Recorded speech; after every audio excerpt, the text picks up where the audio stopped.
एक बार की बात है। चमोली नामक गांव में एक बहुत ही सुंदर नदी हुआ करती थी। गांव वालों का मानना था वो एक मायावी नदी है। अक्सर इस नदी में से ढोल बजने की आवाजें आती थी और अगर कोई भी गांव वाला उस नदी का पानी पी लेता तो वो जिंदा नहीं बचता था, जिसकी वजह से कोई भी गांव वाला नदी के पास नहीं जाता था। एक दिन जंगल के रास्ते से एक चरवाहा चला आ रहा था। तभी उसे बहुत तेज प्यास लगी। इतनी गर्मी है, बहुत थक गया हूँ। प्यास भी जोरों की लगी है, लेकिन इस जंगल में तो कुछ दिखाई ही नहीं दे रहा है। थोड़ा आगे चलकर देखता हूँ, शायद कहीं पानी मिल जाए। जैसे ही वह आगे बढ़ने लगा, वहां से अचानक एक पागल बूढ़ा आ जाता है, जो देखने में काफी डरावना होता है। रुको, कहाँ चले जा रहे हो तुम? क्या तुम्हें नहीं पता आगे जाना मना है? इसलिए चले जाओ यहाँ से, वरना वो तुम्हें भी मार डालेगा। जाओ यहाँ से, चले जाओ। अरे बाबा, कौन है आप? और मुझे बहुत तेज प्यास लगी है। लगता है आगे कोई नदी है, पानी पीकर वापस चला जाऊंगा। क्या कहो मूर्ख? उस नदी के पास मत जाना, वरना जिंदा नहीं बचोगे। हाँ, समझे? जाओ यहाँ से, वरना तुम्हारा विनाश होना संभव है। जिसके बाद बड़े गुस्से में वो पागल बूढ़ा वहां से चला जाता है। अरे, लगता है ये बाबा पागल हो गया है। मुझे बहुत तेज प्यास लगी है। अगर इस बाबा की बातों में आया तो प्यास से ही मर जाऊंगा। हाँ, और वह आगे नदी की ओर चलने लगता है। थोड़ी ही दूर जंगल में चलते ही बहुत सुंदर नदी दिखाई देती है। अरे, वो रही नदी, देखने में तो कितनी सुंदर लग रही है। अरे वाह, वाह वाह, इसका पानी पीने में कितना अच्छा होगा। हा हा हा। तभी वो उस नदी के पास जाता है और जैसे ही वह पानी पीने के लिए अपने हाथ नदी में डालता है, अचानक कोई विचित्र हाथ उसे नदी में अपनी तरफ खींच लेता है और चरवाहा चिल्लाते हुए नदी में डूब जाता है। तभी ढोल बजने की आवाज़, अजीब सी आवाज़ पूरे गांव को सुनाई देने लगती है और गांव के कुछ लोग ये आवाज़ सुनकर दुखी हो जाते हैं। तभी गांव के दो लोग आपस में बात करते हुए, अरे धन्नू भाई, सुना तूने? ये आवाज़ उसी मायावी नदी की है। जब वह किसी को अपना शिकार बना लेती है तो ऐसी ही ढोल बजने की आवाज़ आने लगती है। हाँ भाई, कह तो तुम बिल्कुल ठीक रहे हो।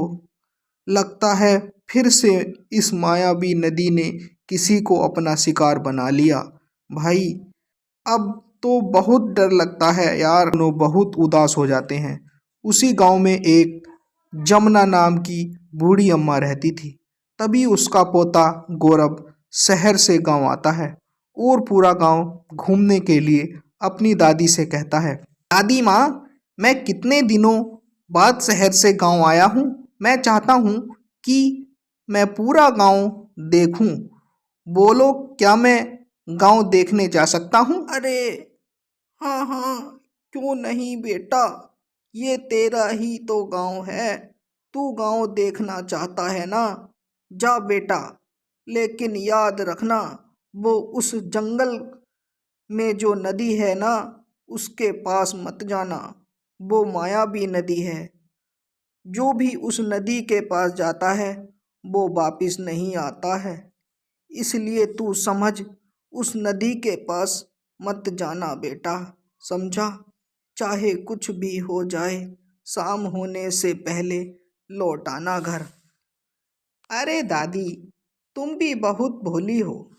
ये किस जमाने की बात कर रही हो? ये मायावी नदी, असल में ऐसा कुछ भी नहीं होता है। तुम चिंता मत करो, मैं जल्दी ही वापस लौट आऊंगा। अच्छा, अब मैं चलता हूँ। जिसके बाद गौरव वहां से गांव की ओर चल देता है। अरे बेटा, तू नहीं जानता, उस नदी का रहस्य बहुत ही भयानक है। लेकिन बेटा, मैं भगवान से यही प्रार्थना करती हूँ कि वो तेरी रक्षा करे। गौरव गांव के रास्ते जंगल चलकर पहुँचता है।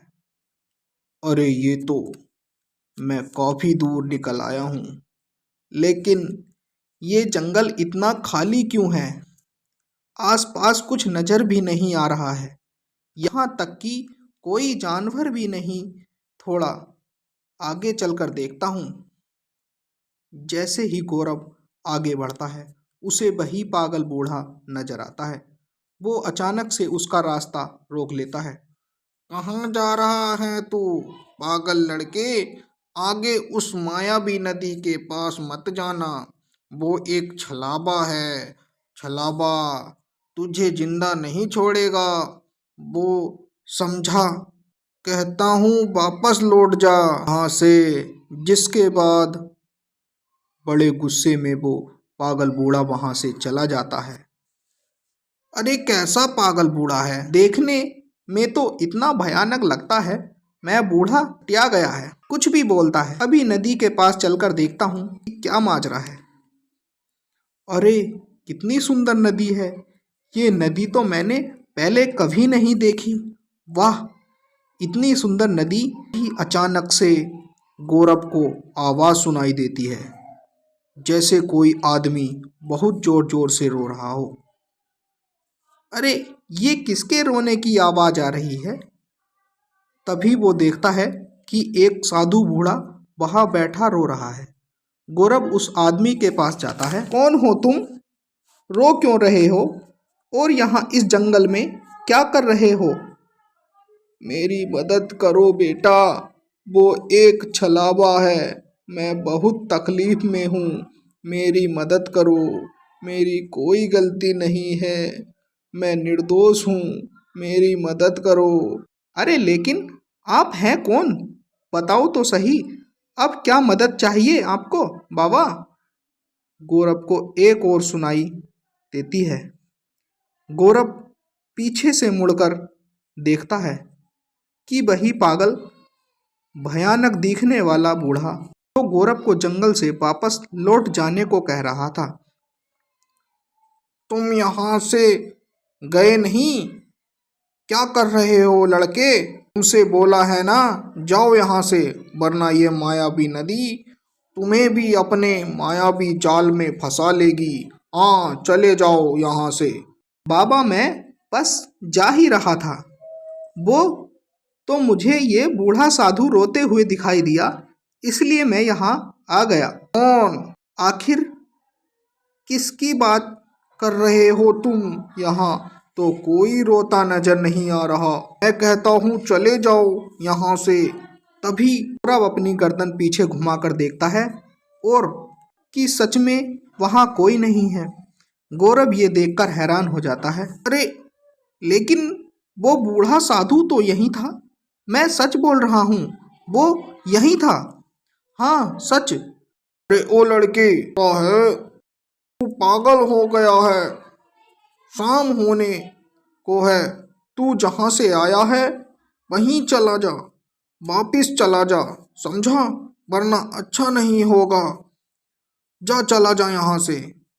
वो एक छलावा है, छलावा, वो तुझे जिंदा नहीं छोड़ेगा। अगर अपनी जान प्यारी है तो चला जा यहाँ से। अरे ये आप क्या बोल रहे हो? कौन है छलावा? मेरी तो कुछ समझ नहीं आ रहा है। बताओ मुझे, किस छलावे के बारे में बता रहे हो? बताओ मुझे। देखा लड़के, मैंने तुझे बोला ना, जा यहाँ से। तेरे सवालों का मेरे पास कोई उत्तर नहीं है। जा यहाँ से, वरना अच्छा नहीं होगा, समझा? उससे कोई नहीं बच सकता। जा चला जा यहाँ से। अच्छा अच्छा ठीक है बाबा, मुझे भी बड़ी अजीब लग रही है यह जगह। जिसके बाद वो अपने घर आने लगता है। जैसे ही वह घर आता है तो गौरव की दादी उसका इंतजार कर रही थी। अरे आ गया तू? कहाँ रह गया था? कब से इंतजार कर रही थी। तू नहीं जानता, कब से मेरा मन बैठा जा रहा था। सोच रही थी कहीं तू उस जंगल में मायावी नदी के पास तो नहीं चला गया? बता, कहाँ रह गया था तू? अगर मैंने दादी को बताया कि मैं उस नदी के पास गया था तो दादी बहुत डांट लगाएगी। नहीं नहीं, मैं दादी को नहीं बताऊंगा कि मैं उस मायावी नदी के पास गया था। अरे दादी, तुम बेकार में ही चिंता करती हो। मैं तो बस रास्ते में अपने बचपन के दोस्त सोनू से बातें करने लगा था। अब तुम तो जानती हो सोनू को वो कितनी बातें बनाता है। इतने दिन बाद उससे मिलना हुआ, दोनों बचपन की बातें करने लगे और घर आने में देर हो गई। अच्छा अच्छा, ठीक है, तू कहता है तो मान लेती हूँ तेरी बात। हाँ, अब तू जल्दी से हाथ मुंह धो ले, तेरे लिए रोटी लेकर आती हूँ। ठीक है दादी, वैसे भी मुझे जोरों की भूख लगी है। जल्दी से अपने हाथ का गर्मा गर्म खाना खिला दो। जिसके बाद बूढ़ी अम्मा गौरव को खाना खिला देती है। गौरव बड़े चाव से अपनी दादी के हाथ का खाना खाता है और अपनी झोपड़ी में आराम करने लगता है। लेकिन गौरव जंगल में अचानक गायब हुए साधु बूढ़े बाबा के बारे में सोच रहा था। न जाने जंगल में कैसा साधु बूढ़ा रो रहा था और वो अचानक से कहाँ गायब हो गया, ऐसा तो मैंने पहले कभी नहीं देखा। लगता है उस जंगल में जरूर कुछ तो है जो गांव वाले नहीं जानते हैं। मुझे फिर से उस जंगल में मायावी नदी के पास जाकर देखना ही होगा। आखिर क्या रहस्य है उस मायावी नदी का। सुबह गौरव नींद से उठता है और देखता है गांव वालों का बहुत शोर हो रहा है। गांव की एक औरत बैठी जोर से रो रही थी और उसके पास गांव वालों की भीड़ लगी थी। हाय हाय, सोनू के बापू उस जंगल की तरफ कुछ लकड़ियां काटने गए थे। मैंने उन्हें कितना मना किया था वहां मत जाइए, लेकिन वो नहीं माने। वो रात से वापस ही नहीं आए। हाँ, ये क्या हो गया? अब मैं क्या करूँगी? अरे, आप ये क्या बोल रही हैं? आपके पति जंगल से वापस नहीं आए? आखिर क्या हुआ है उन्हें? बताओ मुझे। अरे बेटा, तुम्हें नहीं पता, उस जंगल में मायावी नदी के पास जो भी गांव वाला जाता है वो लौट कर वापस नहीं आता। वो नदी मायावी है बेटा, वहां से कोई जिंदा वापस नहीं लौटता है। गौरव को यह बात बहुत हैरान कर देती है। आखिर क्या रहस्य है उस मायावी नदी का? सच में वो एक मायावी नदी है जो गांव वालों को मार डालती है? मुझे इसका पता लगाना ही होगा। गौरव जंगल में मायावी नदी के पास जाता है और शाम को अचानक से गौरव को किसी की आवाज़ सुनाई देती है, मानो कोई किसी की आराधना कर रहा हो। ओम दैत्यदेव प्रसन्न हो, आओ मेरे समक्ष प्रस्तुत हो। अरे, ये अजीब सी आवाज़ कहाँ से आ रही है? चलते चलते गौरव मायावी नदी के पास चला जाता है और वो देखता है, जिसे देखकर हैरान रह जाता है। वो देखता है कि वह पागल बूढ़ा बड़े राक्षस की तस्वीर के आगे बैठा है, आराधना कर रहा है और वहाँ पर कई शव रखे हैं। ओम दैत्यदेव प्रसन्न हो, आज और इंसान की बलि देनी बाकी है।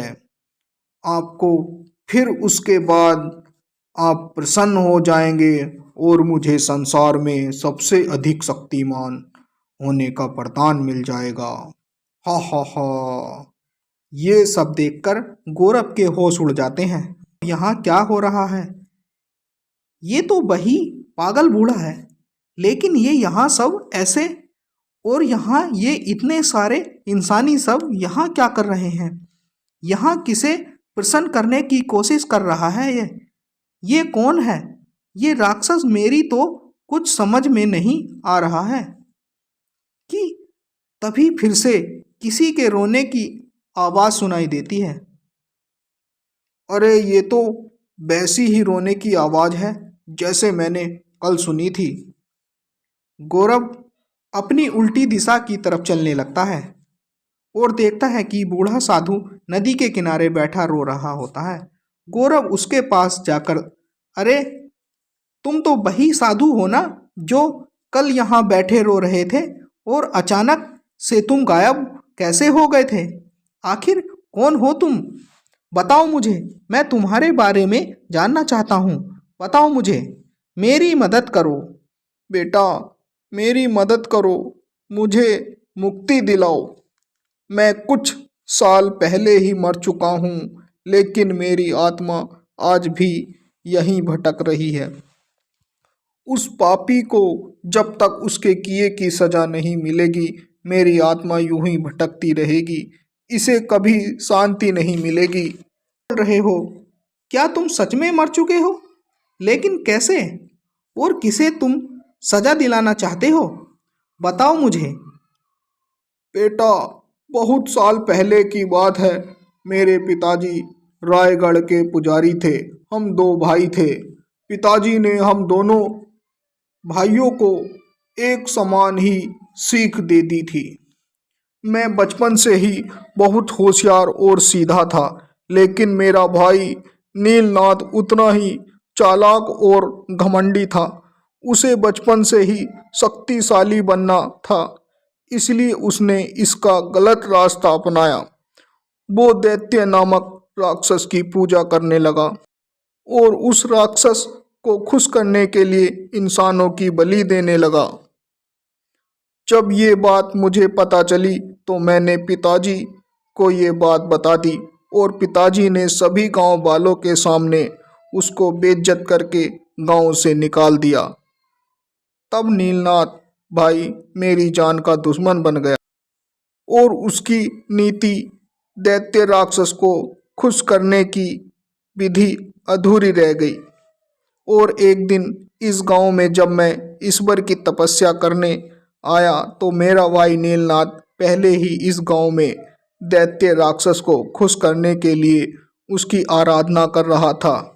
एक दिन उसने मुझे इस नदी के किनारे तपस्या करते हुए देख, उसने मुझसे बदला लेने की भावना जागृत हो गई और एक दिन के वो पापी दैत्य राक्षस को खुश करने नदी किनारे आए लोगों की बलि देने का षड्यंत्र रचने लगा और एक एक करके कई गांव वालों को मौत के घाट उतार दिया। लेकिन उसने इन सब का दोष मेरे माथे लगा दिया और उसने मुझे इसी गांव के लोगों ने के हाथों मरवा दिया। मैं कई साल पहले ही मर चुका हूँ बेटा। अब मैं एक आत्मा हूँ जो तुमसे बात कर रहा हूँ, लेकिन मेरी आत्मा को आज भी मुक्ति नहीं मिली है। मैं तब से यहीं इसी जंगल में भटक रहा हूँ। गौरव यह सुनकर हैरान रह जाता है। ये तुम क्या कह रहे हो? क्या सच में तुम्हारा भाई नीलनाथ ही तुम्हारी हत्या का जिम्मेदार है? लेकिन इस जंगल में मायावी नदी में जो पानी पीने आता है, उसकी मृत्यु का क्या कारण है? क्या सच में एक मायावी नदी है? बताओ मुझे। नहीं बेटा, ये कोई मायावी नदी नहीं है, बल्कि गांव वालों की मौत के पीछे मेरे दुष्ट भाई नीलनाथ का ही हाथ है। वो ही राक्षस की पूजा करके उसे खुश करके उससे सर्वशक्तिशाली होने का वरदान मांगना चाहता है, जिसके लिए वो दैत्य राक्षस को इंसान की बलि चढ़ाया करता है। अब बस उसकी आराधना पूरी होने को है। अब उसे अपने आखिरी शिकार की आवश्यकता है, जिसकी बलि देकर वो दैत्य राक्षस को प्रसन्न कर लेगा और उसे संसार का सर्वश्रेष्ठ होने का वरदान मिल जाएगा। तो पापी इस संसार में सबसे शक्तिशाली होना चाहता है और ऐसा होने के लिए बस उसे एक ही बलि देनी है। इसके बाद वो दुष्ट सर्वनाश कर देगा। ये तुम क्या बोल रहे हो? सच वो दुष्ट और पापी साधु इतना खतरनाक है? ये सब कैसे करता है? बताओ मुझे। जब इस गांव के लोग इस जंगल में आते हैं और जब उन्हें प्यास लगती है तो वो इस नदी का पानी पीने यहाँ अवश्य ही आते हैं, जिसका फायदा वो दुष्ट नीलनाथ उठाता है।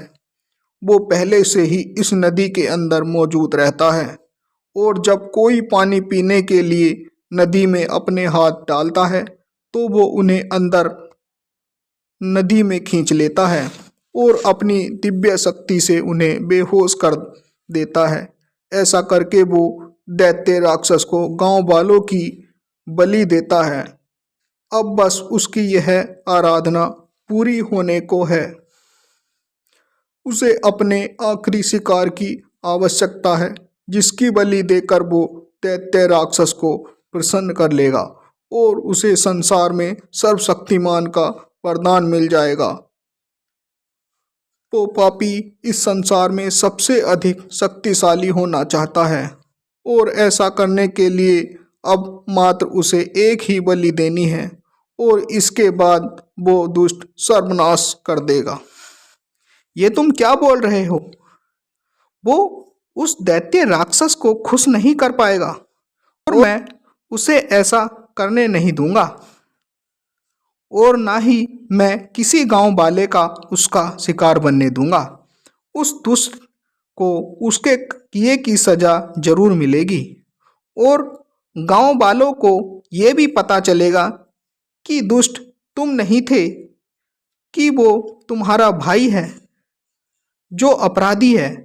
गांव वालों की हत्या का उस दुष्ट साधु की सच्चाई में सबके सामने लाकर रहूंगा।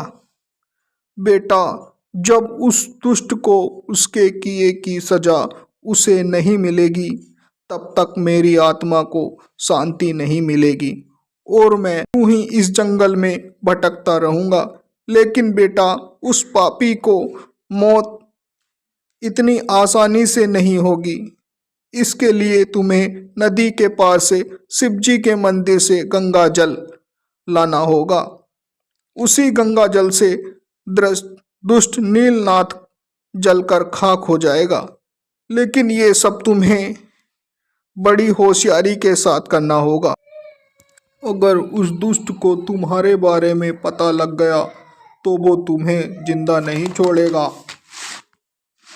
आप चिंता मत कीजिए बाबा, मैं नदी के पार जाकर शिवजी के मंदिर से गंगा जल अवश्य लाऊंगा और अब तुम देखना, उस दुष्ट नीलनाथ को उसके किए की सजा जरूर मिलेगी और तुम्हारी आत्मा को मुक्ति भी मिलेगी। अगले दिन गौरव नदी पार करके शिवजी के मंदिर में जाता है। वो देखता है काफ़ी सुंदर शिवजी का मंदिर है, जहाँ एक पुजारी बैठा था। पुजारी जी, मैं मायावी नदी के उस पार से आया हूँ, मुझे शिवजी अमृत गंगा जल दे दो। इस गंगा जल से मुझे एक दुष्ट का सर्वनाश करना है। सर्वनाश? आखिर बेटा किसका? तुम किस दुष्ट की बात कर रहे हो? बताओ हमें, क्यों तुम्हें शिवजी का अमृत गंगा जल चाहिए? जिसके बाद गौरव पुजारी को सारी बात बताता है। हाँ हाँ हाँ, क्यों नहीं बेटा, मैं तुम्हें शिवजी का अमृत गंगा जल दे देता हूँ। ये तुम्हारी उस दुष्ट का सर्वनाश करने में सहायता करेगा। जिसके बाद पुजारी गौरव को गंगा जल दे देते हैं और गौरव वहाँ से चल देता है।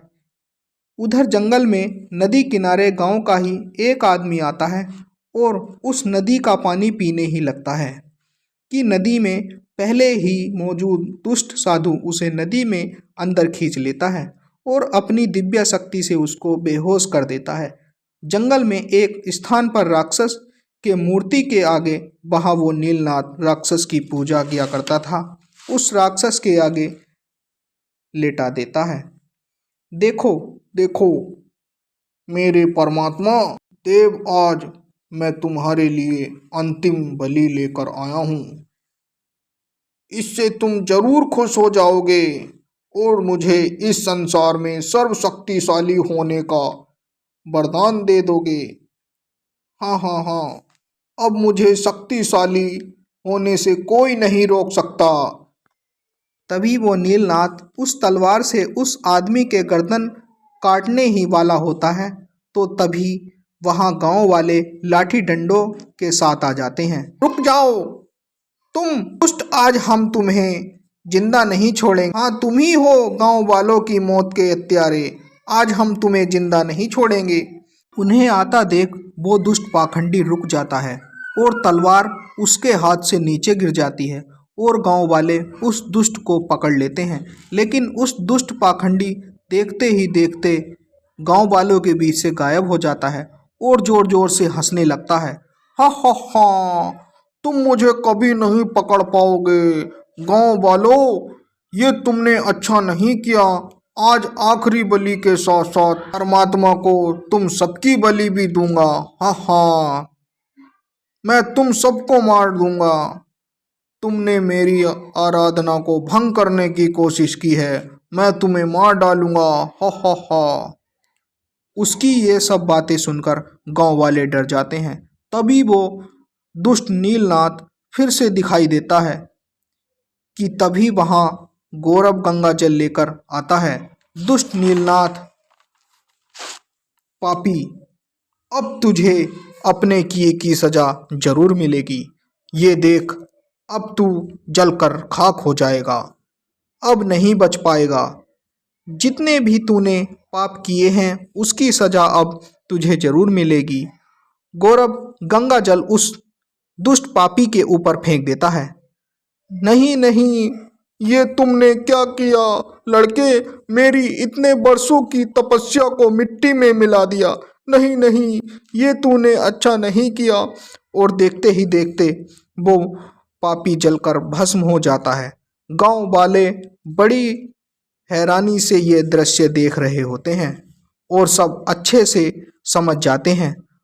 तुम्हारा बहुत बहुत धन्यवाद गौरव बेटा, अगर कल रात तुम हमें यहाँ आने के लिए ना कहते तो हम सब इस दुष्ट पाखंडी की सच्चाई का कभी नहीं जान पाते। हम हमेशा से यही सोचते रहते कि ये नदी मायावी है जो गांव वालों की मौत का कारण है, लेकिन तुमने यहाँ आकर हमारी आंखों पर पड़ा पर्दा हटा दिया बेटा। अगर तुम ना होते तो आज भी वो पापी आज किसी न किसी की बलि दे रहा होता। सच में तुम बहुत भी बहादुर हो, तुम इस गांव में एक फरिश्ता बनकर आए हो बेटा। अरे ये तो मेरा कर्तव्य था, आप लोग मेरा धन्यवाद मत कीजिए। ये गांव जितना आप लोगों का है उतना मेरा भी है, इसलिए मैंने जो कुछ भी किया वो अपने और अपने गांव वालों के लिए ही किया। ये बात सुनकर सभी गांव वाले बहुत खुश होते हैं और गौरव को अपने गले से लगा लेते हैं। तभी गौरव को वो बूढ़ा साधु नजर आता है। तुम्हारा बहुत बहुत धन्यवाद बेटा, अब मेरी आत्मा को शांति मिल गई है। उस दुष्ट नीलनाथ को उसके किए की सजा मिल चुकी है। अब मैं यहाँ से जा रहा हूँ बेटा। तुम नेक दिल और होशियार इंसान हो, तुम सदैव हमेशा ऐसा ही रहना। उसके बाद उसकी आत्मा हमेशा के लिए चली जाती है और उसके बाद सभी गांव वाले बिना डरे खुशी खुशी रहने लगते हैं।